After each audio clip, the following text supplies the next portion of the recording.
गच्च गचर हु हा गच्च गचर हु हा हु. मला खुशी झाली तुझी एक खर्रा फोडण्याची टेक्निक पाहून. आणि तुला याच्यातून खुशी येईल की तू उद्यापासून माझ्या पान टपरीवर खर्रा फोडतो. तात्या, हा एक खर्रा घोटणेवाल्याचा हात आहे तात्या. सुपारी, तंबाखू, चुना यांना रगडून त्यांचा आकार बदलवून टाकते. तुला काय वाटला खर्रा घोटणे का सोपी गोष्ट आहे? त्याच्यासाठी पण बहुत मेहनत घ्यावा लागते. हा पण एक स्किलचा काम आहे तात्या. आणि तसा पण मला कोणाच्या तुकड्यावर पलावची गरज नसत तात्या.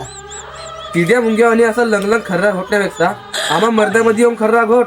वाघासारी राहायचो काशीनाथ. तुझ्या पानटपरीत येऊन एक वाघ पण कुत्रा बनेल. तू मला म्हणतेस की तुझ्या पानटपरीत येऊन मी कुत्रा बनू.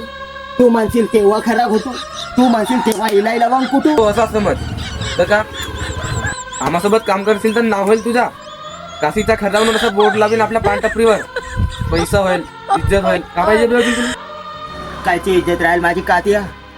तंबाखू महाग झाली म्हणून तू मार्केटमधून नवीन सेंटेड वाली तंबाखू घेऊन आणला. आणि त्या तंबाखूचा खर्रा चांगला घोटला दिसला पाहिजे म्हणून इकडे माझ्या पाया लागावसाठी आलास. त्या कुत्र्यांचा आधार घेणे सोडून दे कातिया. हे खात असतील तुझ्या दुसऱ्या कोणत्याही तंबाखूचा खर्रा. आणि मी फक्त इगल आणि मजाचा खातो. इगल आणि मजाचा. चल सट्टा घेतो.